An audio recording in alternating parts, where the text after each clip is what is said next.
What's up, people? This your boy at work, Geo. I know we all got these subscriptions. Nobody can actually buy anything anymore. It's basically sign up today, and next month we'll bill you. We'll bill you the month after that, and so forth. To have things we used to own when we paid for them. We'll start with music. Like, I mean, who remember the last time you actually can go and buy a physical copy of some music and decide to play it when you felt like it? If the servers were down or if you didn't pay your cell phone bill, now you can't access your music. I mean, of course, you know what I'm saying? You could probably go online or whatever, but it's internet. It's like you need services now. We're a service based world. You cannot physically own certain things anymore. You have to pay to access it, to hear it. It's almost like they're loaning it to us and we're borrowing it to be able to hear it for the moment, or in essence, whenever you want to. They say you can download it, but if you think about it, it's not really yours. Like, you don't have ownership of it. You know what I mean? You had ownership of a CD, of a tape, of a vinyl. You know what I'm saying? You had physical, tangible things that represented the music. That's gone. And it's not just that. I'm a graphic artist, so I'm looking at things like, uh, as a graphic artist, the Adobe Suite. It used to be physical discs you would put into your laptops and your computers and download the physical. Well, you would have a downloadable physical copy of it. Now you pay a monthly service, and this whole cloud thing, they have ownership and control. They basically can choose when they charge you, even though you obviously get told a date when it's due. They can choose if there's a system issue. They can choose to go up on the rates. They can choose to add fees, whatever fees they want. And they can continue to promote to you. They can continue to push things to you in your email. You know what I mean? You just have more of a relationship now than you do, hey, take your money, leave me alone type of energy. Even with music, I record my own music. So, over the years, I've needed Pro Tools. And I remember at times Pro Tools was something you would have a physical copy of. Now it's all over this cloud subscription based stuff where, the monthly sound good when you paying these monthly fees. It's like, okay, I just pay monthly and I get access to it. But imagine when, like, you broke and you can't pay it. You know what I'm saying? I'm not, Lord forbid you broke to where you can't pay for something like that. But just for any scenario you could think of, not being able to cover whatever that service fee is and say it's due, they can clearly tell you, um, you don't have access to your existing work until you pay them. It's like they holding your work hostage. You could be trying to reach a deadline, and this could be a huge deal for you, and you can't access your work because maybe they having system failures. You can't listen to certain music if Spotify is down. You can't access certain movies if your streaming site like Netflix, if it's down. Like when the servers was bad and people couldn't see certain like events on Netflix. I forgot what they like hosted, and there was this issue with the servers.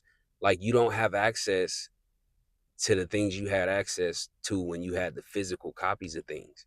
And, for a long time, I don't think we really put that in perspective.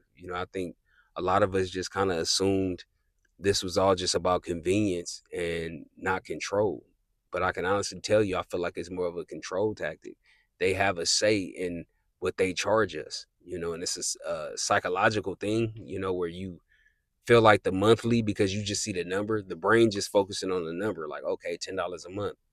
Yeah, but that 300 a month would have allowed you to walk away from a obligation, like some kind of contractual obligation. A lot of them do put you in commitments. So to, like, break from the commitment, obviously you have to pay a termination fee. And this is how they get a little more money than just what it would have cost if you would have just paid up front and walked away with it.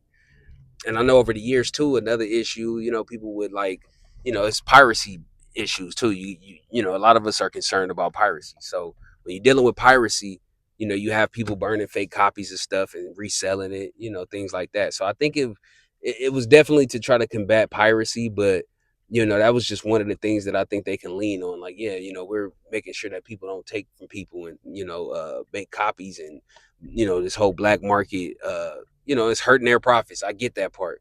But I don't think it was solely based on just that. I definitely felt like it was a form of being able to create some kind of control. So um, if you can, one of the things that I've been doing is just being more mindful. A greedy tactic, in my opinion. I feel like it's just something that's unnecessary. Like, I mean, what else would we have though, right? Like, if we did get rid of this whole model of paying to subscribe to things, like, I don't know what the solution would be. I just thought it was just something that was a better experience. You know what I'm saying? It was just something that I enjoyed, getting a CD and looking in the book and reading the credits, and it was just a whole experience to do that. Now it's just like, oh, somebody album came out, you see the cover, you see the artwork, but it don't hit the same. Like, it was just a different experience. Going and seeing that there were still copies of some music made the music just sound better to me.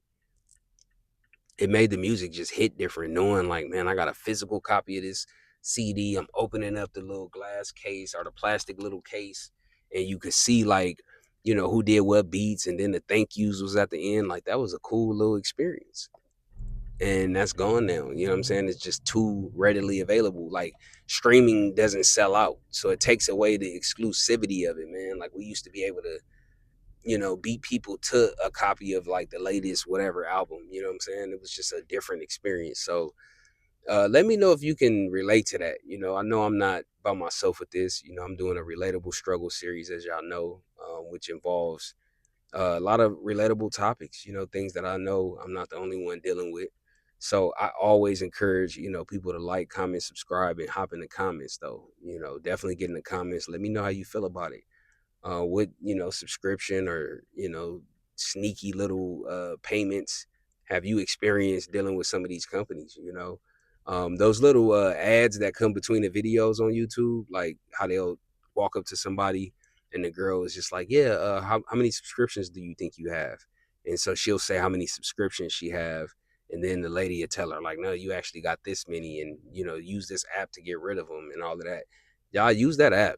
Sometimes you need something to help you clean up the mess you made, because they are not letting up, y'all. You're gonna have to pay to have access to stuff now. It's not about owning it. We pay to be creators too. That's another thing. Like, a lot of us pay to create. We have to pay some money, or they hold on and hold hostage our work. We're at the mercy of Wi-Fi. We at the mercy of the program itself, the software itself, having internet based connection more so than that physical copy. You just open up for them to send out an email. Oh yeah, we had system issues. This is the reason you couldn't finish your $10,000 uh, job that you had on the table. You know what I'm saying? Sorry. Like, that could happen. I know that's extreme. You know what I'm saying? A lot of graphic artists ain't just getting offered no 10,000 like that, but some are, and some do have to use these digital versions of these softwares and having to just pay to subscribe to something versus the other alternatives. So I'm gonna end it there. I definitely feel like you guys get where I'm coming from. So definitely like, comment, subscribe, and I will holler at y'all later, man. It's work.